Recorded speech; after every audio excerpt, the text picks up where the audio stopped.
Шановні сябры, дякую вас за підтримку. Расійскі блогер Ілля Варламаў у інтэрв'ю згадаў Беларусь і беларускую мову. На ізраільскім ютуб-канале Шенкін 40 выйшла гутарка, дзе ў нейкі момант размова дайшла да Беларусі. Гутарылі з Варламавым Марк Лаві і Антон Прывольнаў, многім вядомы як вядучы праграмы «Кантрольная закупка». Калі размова дайшла да ведання і вывучэння замежных моў, блогер-падарожнік прызнаўся, што адзіную замежную мову, якую ён вывучаў, акрамя англійскай, гэта беларускую. И я начал его в свое время учить, просто чтобы так поддержать белорусов, потому что многие, в первую очередь, на Западе, они, особенно после 22 года, начали воспринимать Беларусь как какой-то регион России.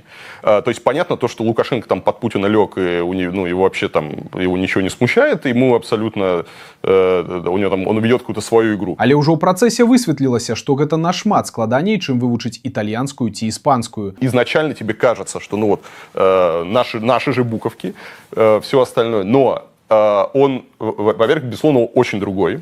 Там другие правила, другие там построения, да, там, то есть там собака мужского пола, да, там. І самая вялікая праблема ў тым, што чалавеку складаней пераналадзіцца. Потому что ты привык-то строить слова, предложения там вот по-русски, ударение ставить, а здесь, да, все по-другому.